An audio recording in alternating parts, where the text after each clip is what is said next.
Haleluya, shalom jemaat Tuhan dimanapun kita berada. Saya percaya kita semua dalam keadaan yang baik, sebab Tuhan Yesus melimpahkan buat setiap kita kesehatan, melimpahkan buat setiap kita sukacita, damai sejahtera Tuhan yang melampaui segala akal. Haleluya. Mari siapkan hati kita jemaat Tuhan hari ini. Berikan pujian kita yang terbaik, berikan penyembahan kita yang terbaik, ucapan syukur kita yang terbaik kepada Tuhan. Haleluya. Sama-sama kita berdoa kepada Tuhan. Terima kasih Bapa. Kami sungguh mengucap syukur buat kebaikan Tuhan. Kami mengucap syukur buat perlindungan Tuhan. Kami mengucap syukur buat kasih setia Tuhan, anugerah Tuhan yang selalu melimpah dalam kehidupan kami. Kami ada dengan keadaan yang baik hari ini, semua karena anugerah Tuhan. Terima kasih Bapa, terima kasih. Dan kami Tuhan hari ini, kami rindu lebih lagi memuji Engkau, menyembah Engkau, memberikan ucapan syukur kami yang terbaik untuk Engkau. Sebab Tuhan Yesus sungguh baik. Tuhan Yesus sangat baik. Selama-lamanya Tuhan Engkau Allah yang baik. Terima kasih Bapa, terima kasih. Ini pujian kami, ini penyembahan kami. Haleluya. Terima kasih Yesus.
Terima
Yesus Tuhan. Bagimu pujian, hormat kemuliaan, Kaulah kebanggaan di dalam hidupku.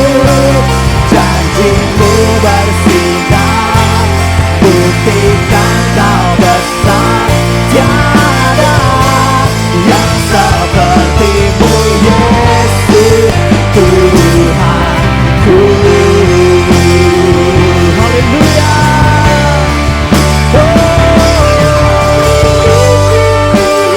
Di atas segala pujian, hormat dan kemuliaan hanya bagi Engkau, Yesus Tuhan. Haleluya.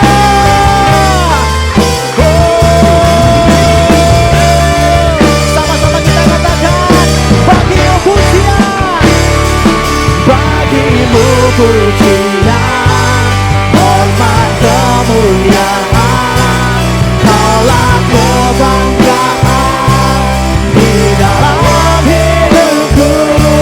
Janjimu bersinar, buktikan Kau besar.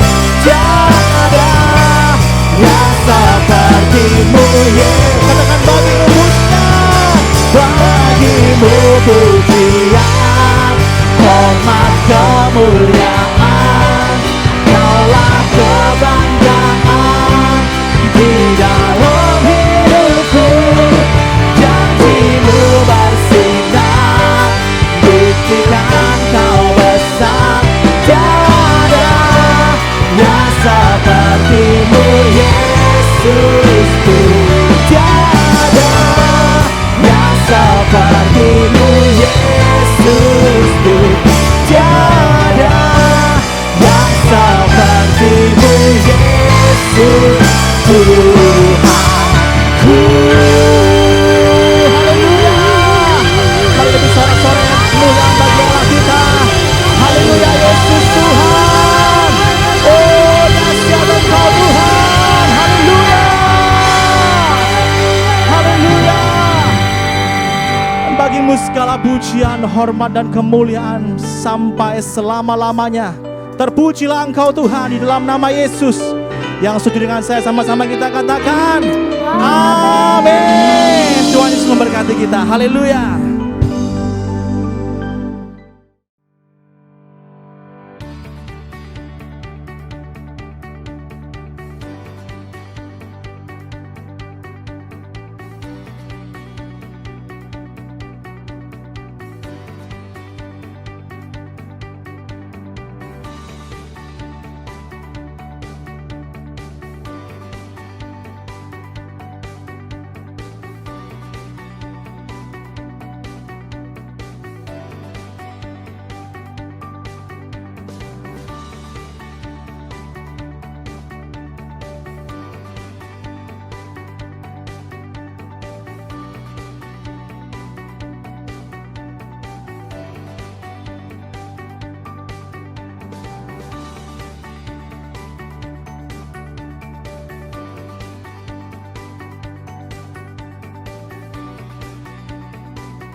Jemaat Tuhan, mari kita berdoa sebelum kita menerima firman Tuhan pagi hari ini. Jangan buat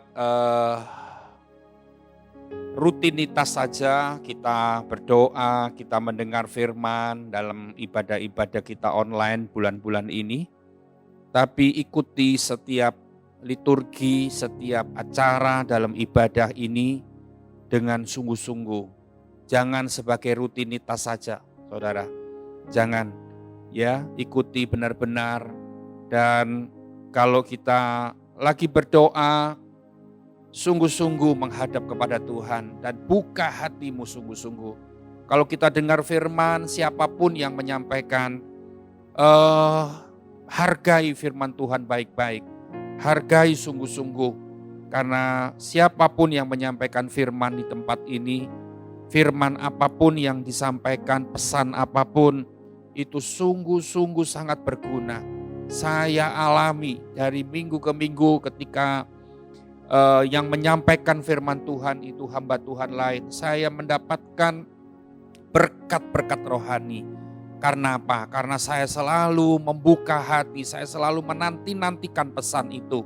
Dan saya selalu menghargai firman Tuhan dan menghargai hamba Tuhan yang menyampaikan. Mari kita bawa hati kita kepada Tuhan. Terima kasih Tuhan untuk pagi yang baru dan pagi yang indah ini. Terima kasih untuk tubuh yang sehat. Terima kasih untuk segala kebaikan-Mu untuk kami. Sehingga kami bisa menghadap Tuhan kembali pagi ini. Kami bisa menghadap Tuhan hari ini dengan segala keadaan yang baik dalam hidup kami. Terima kasih Tuhan. Kami sekarang berdoa supaya semua jemaat-Mu yang mendengar firman Tuhan pagi ini, yang mengikuti ibadah online hari ini, mereka dengan penuh antusias, mereka dengan penuh kesungguhan hati, bukan dengan rutinitas, dan mereka mendengar dengan melakukan apa saja di rumah mereka. Tapi mereka meninggalkan semua aktivitas, ibu-ibu rumah tangga meninggalkan semua aktivitas pekerjaan rumah tangga, bapak-bapak, semua anak-anak muda semua meninggalkan segala kepentingan pribadi kami semua, dan kami mau sediakan waktu dan sediakan hati yang terutama dan terbaik untuk Tuhan. Berbicaralah Tuhan melalui hamba-Mu ini. Hamba-Mu yang sederhana dan biasa ini Tuhan urapi, dan semua jemaat yang mendengar juga diurapi oleh Tuhan. Di dalam nama Yesus, haleluya, kami sambut firman-Mu. Amin. Shalom Bapak Ibu semuanya, jemaat Tuhan yang saya kasihi. Tentunya keadaan kita baik-baik semuanya. Ya, kita tetap sehat-sehat, dipelihara oleh Tuhan. Dengernya ada satu virus lagi yang baru, dan itu menyerang tubuh kita tanpa gejala. Tiba-tiba oksigen dalam darah itu turun sampai titik terendah dan orang itu langsung meninggal. Ya, hari-hari ini baru kita mungkin saya mendengar dari WA dan mungkin Bapak Ibu Saudara juga mendengar. Tapi tetap tenang. Jangan bisa digoyahkan jangan sampai kita dibuat panik gara-gara ada berita-berita yang menyeramkan itu. Mari kita datang kepada Tuhan, kita memberikan tempat bagi firman Tuhan. Hari ini Bapak Ibu Saudara adalah hari yang terakhir di bulan Agustus. Minggu yang terakhir maksud saya. Ya, sepanjang minggu dan ini 4 minggu yang sudah berlalu dalam bulan Agustus, kita belajar bagaimana terjadi transformasi di dalam bisnis kita, dalam pekerjaan kita, ya, dalam bekerja dan semuanya. Ya, saya percaya tentunya firman-firman yang sudah kita terima dalam 4 minggu yang lalu, selama 4 kali minggu, itu sudah sangat merubah semua yang tidak benar. Dan minggu yang terakhir ini kita mau belajar satu kebenaran firman Tuhan lagi, untuk merangkum semua yang sudah kita dengar selama 4 kali. Dan minggu yang terakhir ini kita belajar bagaimana kita menjadi orang yang berkenan di hati Tuhan. Otomatis gini loh, kalau kita menjadi orang yang berkenan di hati Tuhan, pekerjaanmu pasti dibuat berhasil. Bisnismu pasti dibuat berhasil. Pekerjaanmu pasti dibuat oleh Tuhan berhasil. Ya, asal kita jadi orang yang berkenan dulu. Kita baca di dalam kitab Kisah 13 ayat yang ke-22. Kisah 13 ayat yang ke-22. Ada satu ayat ini memberikan tahu kepada kita bahwa sebetulnya ada seorang dalam Alkitab ini, ada seorang yaitu Daud. Itu benar-benar diakui oleh Tuhan. Tuhan sangat berkenan dengan Daud ini. Kisah 13 ayat 22 berkata begini. Setelah Saul disingkirkan, ya, Allah mengangkat Daud menjadi raja mereka, tentang Daud, Allah telah menyatakan, aku telah mendapat Daud bin Isai, seorang yang berkenan di hatiku dan yang melakukan segala kehendakku. Saudara, ayat ini luar biasa. Tuhan sendiri yang tulis bahwa aku telah berkenan, hatiku telah berkenan kepada Daud bin Isai yang melakukan segala kehendakku. Saudara, kalau kita lihat kehidupan Daud sekilas, dia berbeda dengan kehidupan beberapa tokoh yang lain. Saudara, beberapa tokoh yang lain misalkan Daniel. Saudara, mungkin Daniel memang bukan manusia yang sempurna, tapi di dalam Alkitab Daniel ditulis, wah dia seolah-olah luar biasa. Ya, luar biasanya, wah dibela Tuhan luar biasa. Ya, dilindungi Tuhan sungguh-sungguh. Dia jadi orang yang yang sungguh-sungguh diperhatikan oleh Tuhan. Orang yang sungguh-sungguh diprioritaskan sama Tuhan. Kalau kita dengar kisah tentang Yusuf, kita juga tahu bahwa Yusuf itu adalah seorang yang dicintai oleh Allah, dicintai oleh Tuhan, ya. Tapi kalau kita lihat Daud, ternyata Daud ini menggambarkan seorang yang sama seperti kita. Kalau kita lihat Yusuf dan kita lihat Daniel, seolah-olah kita mereka lebih unggul dari kita. Itu maksud saya, gitu ya. Itu maksud saya. Mereka dibela Tuhan, diprioritaskan, tidak diperlihatkan masalah-masalah mereka. Memang Yusuf ada masalah, tetapi masalahnya cuman karena orang iri. Saudara-saudaranya iri kepada dia dan akhirnya dia mengalami berbagai macam masalah. Tapi kalau Daud, dia ini menggambarkan seseorang yang sama seperti kita yang lagi hidup di dunia ini. Artinya gini, nomor satu kenapa saya bilang sama, yaitu saya mendapati bahwa Daud itu adalah manusia yang bekerja keras juga seperti kita kan saudara, bekerja keras. Ya, jadi artinya Yusuf, Daniel itu manusia sama dengan kita, tapi kelihatannya banyak hal-hal yang kita alami dia belum alami gitu maksud saya. Tapi Daud sama seperti kita. Saudara, hari-hari ini kita sudah belajar beberapa minggu, kalau kita tidak bekerja keras, kita tidak bisa berhasil dalam pekerjaan kita. Jadi di akhir bulan Agustus ini sebelum kita September minggu depan akan memiliki tema yang baru, ya, kita harus belajar sungguh-sungguh bahwa saya tidak boleh santai-santai lagi. Dalam bekerja saya harus berani bekerja keras. Saya tidak boleh malas. Saya tidak boleh minta yang enak-enak saja, tidak boleh. Ya. Kalau kita lihat Daud juga mengalami seperti itu. Dia waktu mulai remaja, dia bekerja keras seperti kita. Ya.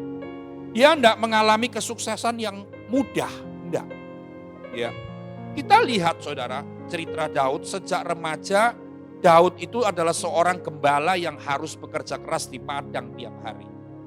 Ada satu ayat di 1 Samuel 17 berkata bahwa Daud ini mukanya kemerah-merahan. Kenapa kok bisa kemerah-merahan? Karena setiap hari dia kena matahari, sinar matahari di padang, menggembalakan kambing domba di situ.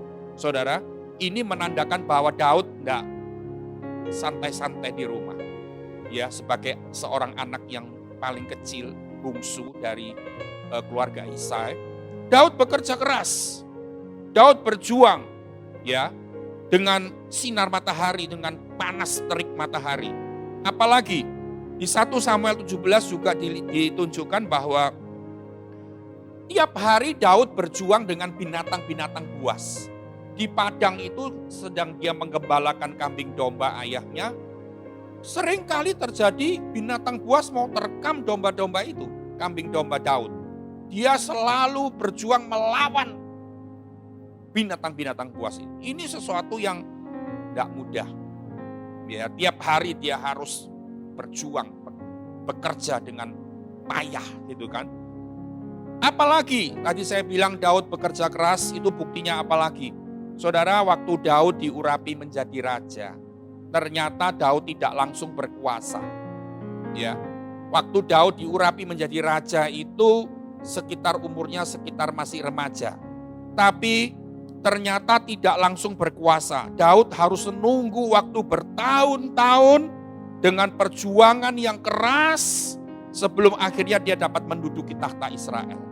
Saya ada membuktikan di dalam kitab 1 Samuel 16 dan 2 Samuel 5. Di sana dikatakan bahwa Daud diangkat jadi raja baru usia 30 tahun.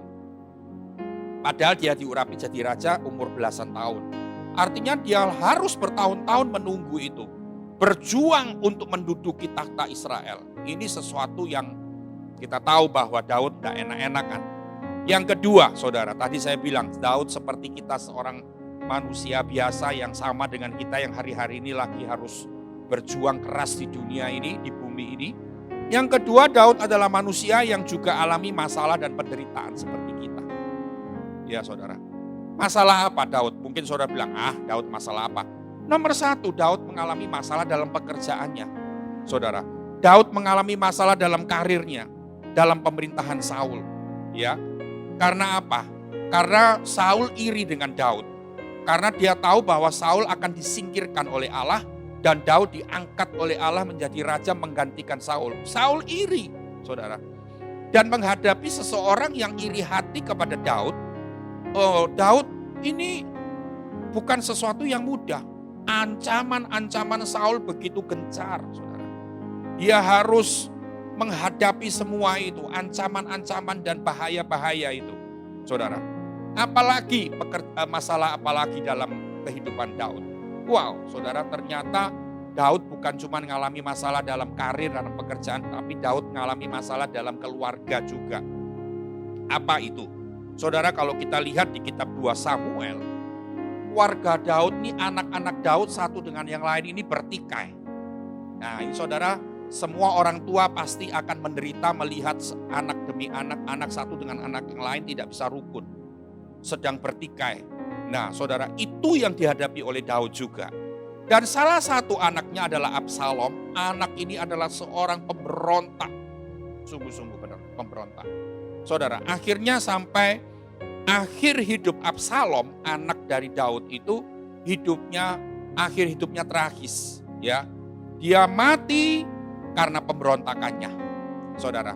Dan ini masalah besar bagi Daud.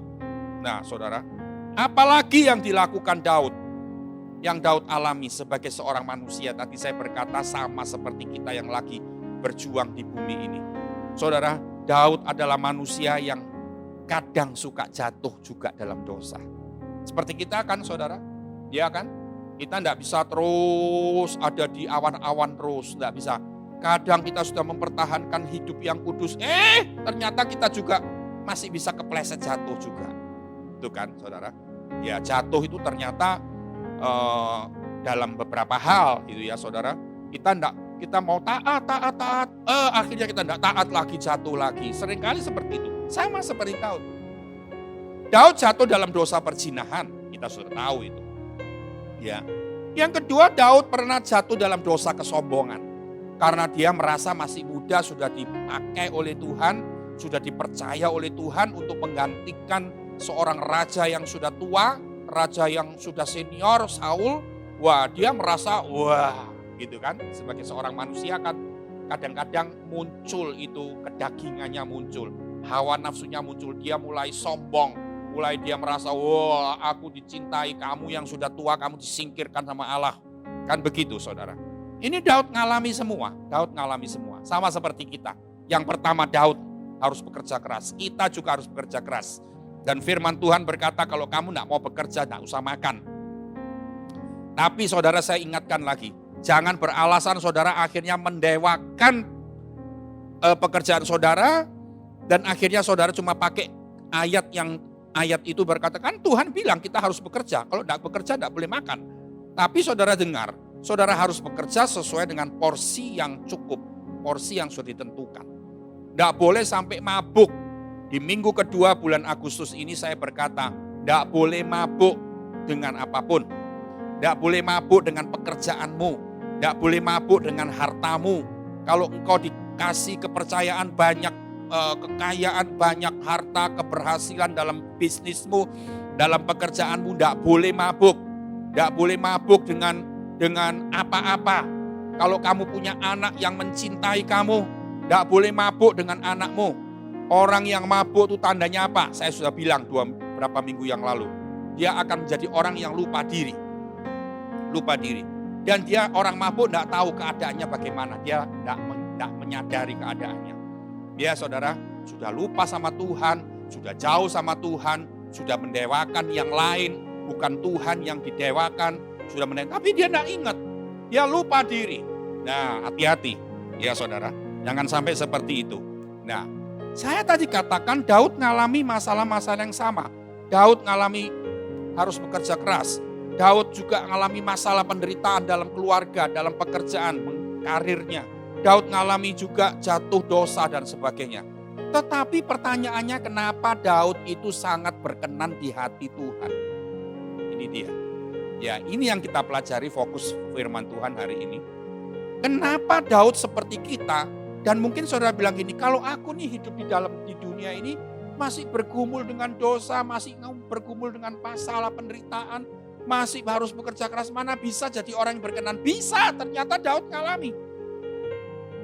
Ternyata Daud ngalami, bisa dalam kondisi seperti itu sama dengan kita. Daud bisa berkenan di hati Tuhan. Jangan ngomong, kalau kamu mau berkenan di hati Tuhan mesti meninggalkan bisnis muda. Orang yang berbisnis juga bisa berkenan di hati Tuhan. Jangan bilang, kalau orang berbisnis itu pasti sudah tidak bisa berkenan di hati Tuhan karena bisnis itu penuh dengan tipu sana tipu sini, bisnis itu penuh dengan kebohongan, bisnis itu penuh dengan kelicikan. Mungkin saudara bilang begitu. Itu bisnisnya dengan nilai-nilai duniawi.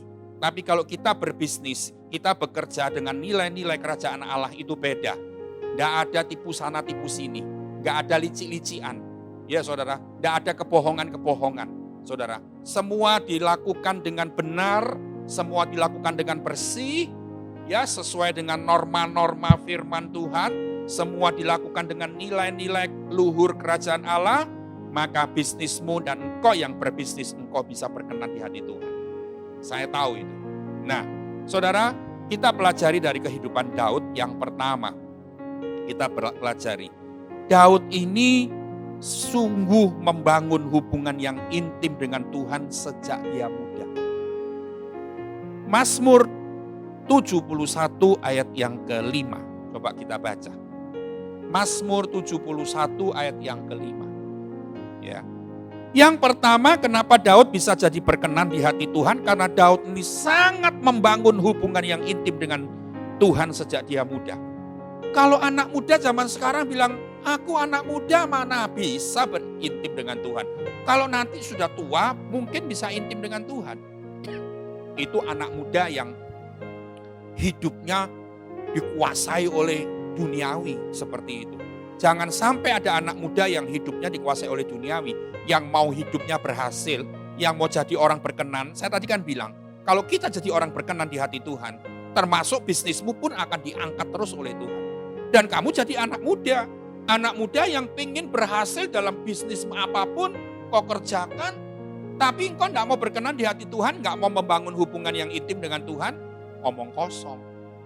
Nah, saudara, Mazmur 71 ayat 5 berkata begini, sebab engkaulah harapanku ya Tuhan, kepercayaanku sejak masa muda ya Allah. Saudara tahu, dia ngomong sejak masa muda engkau yang tak percaya ya Allah. Omongannya Daud ini sangat menggambarkan seseorang yang intim dengan Bapa, dengan Tuhan. Ya. Omongannya itu dari kata-katanya itu kita bisa ngerti rohnya Daud itu sungguh-sungguh rohnya yang intim dengan Tuhan. Dia berkata, sebab engkaulah harapanku ya Tuhan, kepercayaanku sejak masa muda ya Allah. Menunjukkan bahwa sejak muda Daud itu sungguh sangat concern dalam membangun hubungan yang intim dengan Tuhan. Ya saudara, bukan cuman asal ke gereja, asal pelayanan, enggak. Kita tidak perlu seperti itu, Tuhan tidak perlu seperti itu. Tapi Tuhan perlu orang yang intim dengan Dia.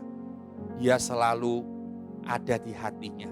Nah, saudara, keintiman dengan Tuhan seharusnya saudara tahu, orang yang intim dengan Tuhan itu akan mendatangkan banyak perkara-perkara yang besar, banyak hal-hal yang berguna, banyak hal-hal yang bermanfaat. Kalau kita intim dengan Tuhan, bukan saja Tuhan itu memberikan berkat-berkat rohani, tapi sampai kita menjadi orang yang semakin berhikmat, kita menjadi seorang yang makin bijak dalam hidup ini, kita menjadi orang yang semakin rendah hati, kita akan menjadi seorang yang makin tenang dalam menghadapi segala sesuatu.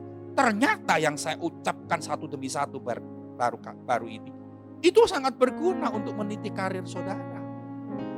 Kalau engkau jadi orang rendah hati, engkau jadi orang yang bijak, engkau jadi orang yang penhikmat, engkau jadi orang yang tenang, itu sangat membantu keberhasilan bisnis. Bayangkan saudara, ya, saya itu kemarin dicari teman saya dari Jakarta, saudara. Teman saya dari Jakarta ini sudah 1 tahun lebih yang lalu sudah pernah ketemu saya 1 tahun lebih yang lalu, lama nggak pernah kontak, nggak pernah WA, nggak pernah chatting. Tiba-tiba kemarin bilang, kok aku mau telepon ya, kok aku mau curhat, dia bilang begitu. Saudara, ternyata dia curhatnya, saya kaget mendengar keluh kesah dia. Dalam pengalaman hidupnya dia di dalam berbisnis dan bergereja dan sebagainya. Dia tuh curhat melihat pemimpin-pemimpin, bos-bosnya dia itu sangat gak bijak dalam melakukan anak buahnya. Ada anak buah yang pecat, ada anak buah langsung yang salah, gak digaji. Ya, saya kan bilang, ketika kita intim dengan Tuhan, kita menjadi semakin bijak. Orang yang bijak memutuskan sesuatu itu sesuatu yang benar. Kalau kita tidak punya hati yang bijaksana, saudara, kita memutuskan sesuatu itu salah pasti. Sesuatu yang menyakiti orang, yang membuat orang menderita dan sebagainya. Ya. Dan saya dengar keluh kesahnya dia, curahan hatinya dia. Ada sampai hari ini dia cerita, ada di gerejanya dia full timer, di stop gajinya sama pendetanya. Ya, di stop gajinya karena apa? Karena gereja itu sedang merenovasi tempat ibadahnya, saudara. Langsung full timer itu enggak digaji semua sama dia. Saya tanya, full timer itu berarti full timer dalam arti gimana? Dia masih punya pekerjaan di luar atau enggak? Enggak punya, namanya full timer tuh full timer di gereja. Tinggalnya pun di gereja, kerja sepenuh waktu di gereja, sepenuh hari-hari itu di gereja. Tapi harus kerja tapi nggak digaji, saya jadi bingung. Nah, saya bilang sama saudara gini kan, kalau kita intim dengan Tuhan, kita dapat hikmat, kita tetap dapat hati yang bijaksana, kita dapat ketenangan, kita dapat kerendahan hati. Untuk memutuskan sesuatu itu sangat baik, sangat mendukung. Ya, jadi kalau orang intim dengan Tuhan itu bukan cuman diurapi. Kalau dia melayani, orang merinding semua, orang nangis, orang jatuh sampai ke bawah. Bukan itu saja, saudara. Tapi kalau engkau intim dengan Tuhan, engkau menjalankan bisnis apapun, bisnismu juga mengalami banyak perkembangan dan kemajuan. Ya, engkau punya keluargamu juga mengalami banyak hal. Bukan artinya kalau orang intim dengan Tuhan tidak ada masalah dalam keluarga. Ada masalah dalam keluarga. Tapi artinya menyelesaikan masalah-masalah keluarga juga dengan bijak. Juga dengan tenang. Juga dengan hikmat. Lah itu dia. Pentingnya kita intim dengan Tuhan. Yang kedua, mengapa Daud bisa jadi orang yang berkenan di hati Tuhan? Yang kedua, Daud setia mengerjakan tugas kewajiban walaupun itu sederhana. Walaupun itu kecil. Saudara, 1 Samuel 17 ayat 15 saya mau baca untuk saudara. 1 Samuel 17 ayat yang ke-15. Ya. 1 Samuel 17 ayat yang ke-15. Ayat itu berkata begini. Tetapi Daud selalu pulang daripada Saul untuk menggembalakan domba ayahnya di Bethlehem. Ini menggambarkan gini loh, menceritakan gini. Daud ini sudah jadi pegawainya Saul. Jadi pegawai raja maksudnya. Orang kalau sudah jadi pegawai raja itu kan kedudukannya sudah lebih tinggi kan dari sekedar menggembalakan kambing domba di padang. Ya, seharusnya kalau orang-orang normal dia sudah di pegawai istana, pegawai raja, dilepas itu pekerjaan yang sederhana itu. Ngurusin kambing domba. Enggak lagi mau ngurusin begitu-begitu, Saudara. Tapi dengar, Daud ini punya keistimewaan. Walaupun dia sudah jadi pegawainya Saul, setiap dia pulang dari Saul, selesai kerja dengan Saul, dia menggembalakan kambing domba ayahnya lagi. Artinya gini, Daud ini setia mengerjakan tugas kewajiban walaupun hal itu sederhana. Saudara, banyak orang Kristen ketika dia sudah makin kaya, ketika dia sudah makin punya kedudukan, ketika dia sudah makin dipercayakan perkara-perkara yang hebat oleh Tuhan, tidak lagi mau melayani yang kelas kerucuan, ya kan? Padahal ketika kita ngerti pelayanan itu tidak ada kelas kerucuan, kelas kakap, kelas apa, tidak ada. Semua pelayanan itu sama untuk Tuhan, kan begitu, Saudara. Tapi Saudara, ternyata Daud ini tidak sama dengan orang-orang yang kita hadapi dan mungkin kita sendiri yang lagi lakukan. Kita sudah dipercaya oleh Tuhan, tidak mau lagi ngurusin hal-hal, tidak mau lagi pelayanan hal-hal yang pelayanan kecil-kecil, tidak mau lagi. Atau mungkin sudah meninggalkan pelayanan karena sudah merasa terlalu sibuk dalam bisnisnya, terlalu sibuk dalam pekerjaannya, sudah tidak ada waktu lagi melayani Tuhan. Tapi ingat, Daud tetap bekerja. Tapi Daud tetap mau menggembalakan kambing domba. Firman Tuhan dalam Matius 25 ayat 23 berkata begini. Orang yang setia dalam perkara yang kecil akan dipercayakan perkara-perkara yang besar. Saudara, ini yang Daud lakukan dan ini yang menyukakan hati Tuhan. Yang ketiga, Saudara, kenapa Daud selalu berkenan di hati Tuhan? Karena Daud selalu berharap pada Tuhan dalam tiap masalah yang dia hadapi. Saya mau baca di dalam Mazmur 33 ayat 18. Mazmur 33 ayat 18 berkata begini. Mazmur 33 ayat 18. Sesungguhnya mata Tuhan tertuju kepada mereka yang takut akan Dia, kepada mereka yang berharap akan kasih setia. Tadi saya berkata, yang ketika Daud itu sangat berharap kepada Tuhan. Dalam menghadapi masalah apapun dia cuma berharap kepada Tuhan. Dia tidak mengandalkan kekuatannya sendiri.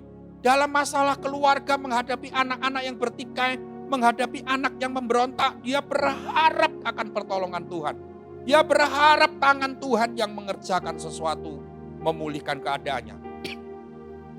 Dalam menghadapi Saul yang mengancam dia merasa dia cuma bisa berharap sama Tuhan untuk menyentuh, menjamah hati Saul. Walaupun Daud itu waktu itu sudah diurapi oleh Tuhan menjadi seorang raja, tapi belum berkuasa kan Saudara, karena masih ada Saul di situ. Saudara, kita lihat ya. Sebetulnya Daud mau membunuh Saul itu bisa. Daud mengumpulkan orang-orang yang mendukung dia untuk mencelakai Saul bisa. Tapi dia tidak lakukan seperti itu. Dia cuma berharap sama Tuhan. Saudara, ini kekuatan orang yang berharap sama Tuhan. Jangan berharap sama manusia. Ya, saya pernah ngalamin 1 tahun yang lalu. Ya, ini Agustus sudah 1 tahun persis. Saya ngalami titik terendah, titik nol dalam hidup saya. Saya ngalami masalah dalam hidup saya. Saya sungguh membuktikan, melihat dan mengalami sendiri. Tidak ada manusia yang saya bisa harapkan. Kecuali Tuhan yang saya bisa harapkan. Ini bukan cuma ngomong teori ngomong di mulut secara teori. Tapi saya sudah alami benar-benar, Saudara. Ya. Dan Daud ngalami seperti itu. Dalam kondisi apapun dia selalu berharap sama Tuhan. Dalam keadaan dia jatuh dalam dosa, dia berharap pengampunan dari Tuhan. Ingat ya Saudara. Yang terakhir, Saudara, yang terakhir. Daud ini selalu bertobat saat telah berbuat dosa dan tidak mengeraskan hati. Penting untuk kita catat. Kita jangan sampai kita memiliki hati yang keras. sudah berdosa, tidak mau jujur sama Tuhan, masih berkelit, masih nyalahkan orang, masih muter-muter, masih membela diri dan sebagainya. Ya, ini kebanyakan kecenderungan kita seperti itu. Tetapi Daud ketika dia sudah jatuh dalam dosa, setiap kali dia berdosa, dia selalu mengakui dengan jujur. Dan dia tidak mengeraskan hati. Mau dihukum pun dia sanggup, maksudnya bukan sanggup, maksudnya dia siap untuk apapun yang dia harus konsekuen, apapun yang dia harus alami. Itu Daud. Ya. Daud tidak suka membela diri dan membenarkan diri. Saudara, mari kita belajar seperti Daud, sehingga kehidupan kita menjadi kehidupan yang sungguh berkenan di hati Tuhan. Dan saya sekali lagi berkata, kalau kita jadi orang yang berkenan di hati Tuhan, ada penyertaan Tuhan sungguh-sungguh. Ya saudara, dan apalagi Tuhan membuat kita selalu berhasil. Saudara, ada satu ayat yang terakhir yang saya mau baca, ya, dari 1 Samuel 18 ayat 14. Dikatakan begini, 1 Samuel 18 ayat 14. Daud berhasil di segala perjalanannya, sebab Tuhan menyertai dia. Saudara, Daud berhasil di segala, bukan Daud berhasil, bukan begitu, tapi di segala perjalanannya. Segala perjalanannya apa? Di keluarganya, di apanya lagi?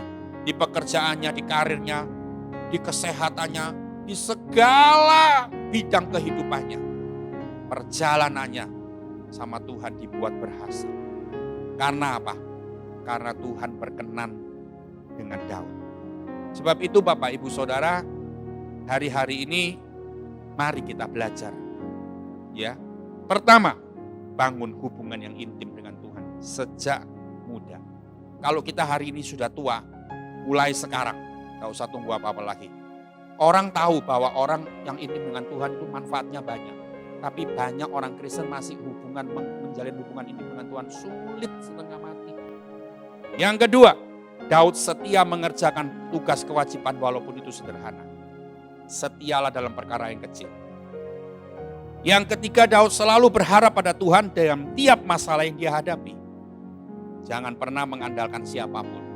Harapanmu cuma kepada Tuhan. Ya. Keempat, yang terakhir, Daud selalu bertobat dengan jujur dan tidak mengeraskan hati. Tidak membela diri dan tidak membenarkan diri. Mari kita datang kepada Tuhan. Kami sudah melihat dan kami sudah belajar dari kehidupan Daud secara cepat pagi ini. Kami tahu Tuhan, kami mungkin masih jauh dari kehidupan yang seperti itu. Tapi melalui firman pagi ini, buat kami bukan cuma mendengar, tapi kami sungguh firman-Mu itu masuk, merasuk pikiran, hati, dan jiwa kami, roh kami. Sehingga kami punya kemauan untuk menjadi orang yang seperti Daud. 4 hal yang kami sudah pelajari Tuhan. Terima kasih Bapak, terima kasih. Kami bersyukur karena Tuhan terus menunjukkan jalan yang terbaik bagi kami. Tuhan menunjukkan ketika kami mau berhasil dalam pekerjaan, dalam bisnis, Tuhan menunjukkan jalan yang harus kami tempuh. Sedangkan dunia menunjukkan jalan, tapi jalan itu jalan yang semu, keberhasilan itu keberhasilan yang semu. Tapi kami bersyukur karena kami mendapatkan keberhasilan, berhasil, berkat yang sejati yang dari Tuhan. Terima kasih Bapak. Jemaat-Mu yang sedang bergumul dalam kehidupannya, keadaan keuangan yang sungguh berat hari-hari ini, Tuhan banyak berbicara kepada mereka. Tuhan mengangkat mereka dan Tuhan membuat mereka menjadi orang-orang yang seperti Daud. Terima kasih Tuhan, terima kasih. Kami bersyukur di masa-masa ini Tuhan tetap menyertai dan melindungi kami. Di dalam kuasa darah Yesus kami sudah berdoa, haleluya. Amin. Mungkin bagi saudara memberikan persembahan ini ada sesuatu yang kecil. Hal yang kecil. Tapi sekali lagi, kalau engkau setia dalam hal yang kecil, engkau akan dipercayakan hal yang besar oleh Tuhan. Ya, jangan menganggap remeh yang kecil. Engkau sudah diberkati oleh Tuhan, atau engkau mungkin masih bergumul dengan macam-macam masalah keuangan, tapi setialah dalam memberikan persembahan kepada Tuhan. Karena semuanya itu diperhitungkan dan dinilai oleh Tuhan. Mari kita bawa persembahan kita kepada Tuhan. Haleluya. Kita mengucapkan deklarasi doa kita tentang persembahan ini. Mari sama-sama katakan, pada saat saya membawa persembahan, saya percaya pintu surga terbuka dan berkat Tuhan dicurahkan. Saya menerima bisnis, pekerjaan, sekolah, dan keluarga yang lebih baik. Keuntungan, bonus, dan aset dilipat gandakan. Semua pekerjaan dibuat berhasil. Semua hutang dilunaskan dengan cepat. Saya memiliki rumah di bumi dan di surga. Saya menerima mujizat, kenaikan, dan penghargaan. Diberi jodoh bagi yang belum punya, serta keluarga yang harmonis. Semua musuh, penyakit, dan kerugian dihalau dari hidupku. Keluargaku dan kesehatanku diberkati. Sekarang saya memberi persembahan terbaik di dalam nama Tuhan Yesus. Kami bersyukur Tuhan, ternyata Engkau menilai kami. Kami tidak pernah meremehkan hal yang kecil. Mungkin bagi kami memberi persembahan hal yang bisa dilupakan, bisa diremehkan, bisa iya, bisa enggak. Tapi kami bersyukur melalui firman-Mu pagi ini, kami diingatkan bahwa kami tidak bisa meremehkan hal yang kecil. Kami setia dalam perkara yang kecil, kami dipercaya dalam perkara-perkara yang besar. Terima kasih Bapa. Kami bersyukur untuk berkat-Mu yang terus memelihara kami.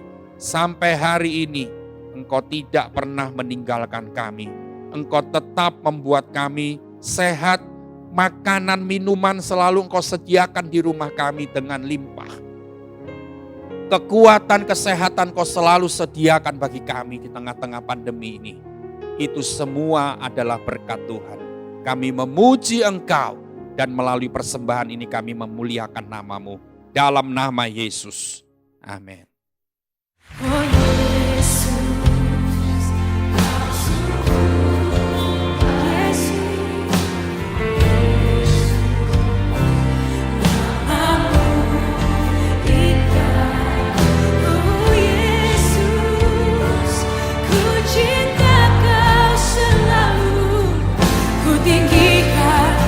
Agungkan selamanya, ku mau memuji-Mu,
Jemaat Tuhan, kita berdoa untuk bulan September ini.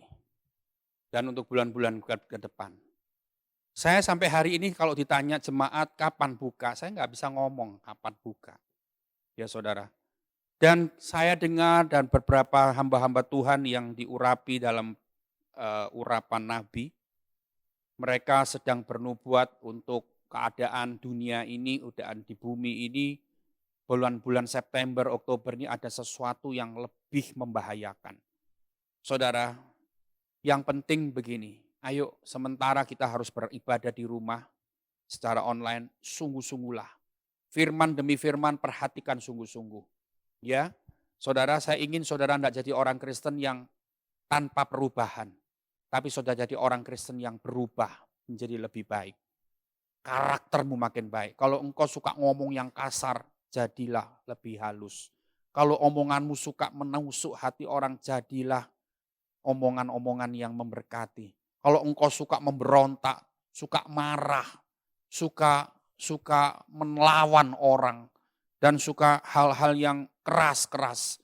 Saudara, mari hari-hari ini engkau menjadi seorang yang makin berubah. Kalau engkau sekarang sebagai orang yang bisnismu enggak benar, ada penyelewengan di dalam berbisnis, bertobatlah secepatnya. Sebelum hukuman Tuhan itu terjadi. Saudara, saya ngeri kalau melihat orang-orang yang cara berbisnisnya masih enggak jujur, ya. Mengembalikan milik Tuhan enggak jujur dan sebagainya. Aduh, sampai kapan kita ini sudah sampai pada sesuatu yang di dunia ini yang sesuatu yang sangat membahayakan, mengancam kita. Saya enggak berdoa untuk bulan September, Oktober makin terjadi hal-hal yang lebih menggemparkan, enggak. Doa saya dan doa kita semua, keadaan bumi ini semakin baik, keadaan Indonesia, keadaan Surabaya makin baik. Tapi kita enggak bisa melawan apa yang sudah Tuhan kehendaki terjadi. Sebab itu pilihan kita satu-satunya. Berubah, bertobat.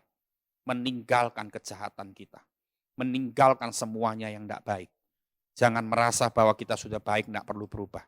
Saudara, ya, tetap banyak berdoa. Kita akan masuk di bulan September bersama Tuhan, tentunya. Ya, dan saya percaya walaupun kita secara online, Tuhan tetap memelihara imanmu, rohanimu tetap segar. Pakai waktu-waktu online ini dengan baik. Mari kita datang kepada Tuhan, kita berdoa, kita bersyukur, dan naikkan kedua tanganmu kepada Tuhan. Jemaat Imamat Rajani, Tuhan memberkati engkau. Tuhan menuntun langkah-langkah hidupmu. Tuhan membuat perubahan-perubahan dalam karaktermu. Engkau menjadi orang Kristen yang bertumbuh pesat di masa-masa sulit ini.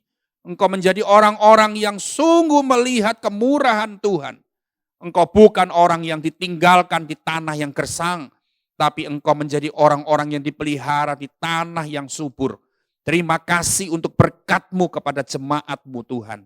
Kami mau menjadi orang-orang yang selalu berkenan di hati Tuhan. Bekerja dengan jujur, berbisnis dengan benar, bisnis kami bersih. Dan seluruh jemaat Tuhan alami berkat yang berlimpah-limpah. Keluargamu diberkati, keuanganmu diberkati, kesehatanmu juga diberkati. Dalam berkat Allah, Abraham, Ishak dan Yakub, Tuhan memberikan limpah dalam hidupmu. Hidup pernikahanmu juga diberkati limpah oleh Tuhan. Mulai hari ini sampai selama-lamanya. Haleluya, semua katakan amin. Tuhan Yesus memberkati, selamat hari Minggu. Sampai berjumpa kembali jemaat Tuhan. Amin.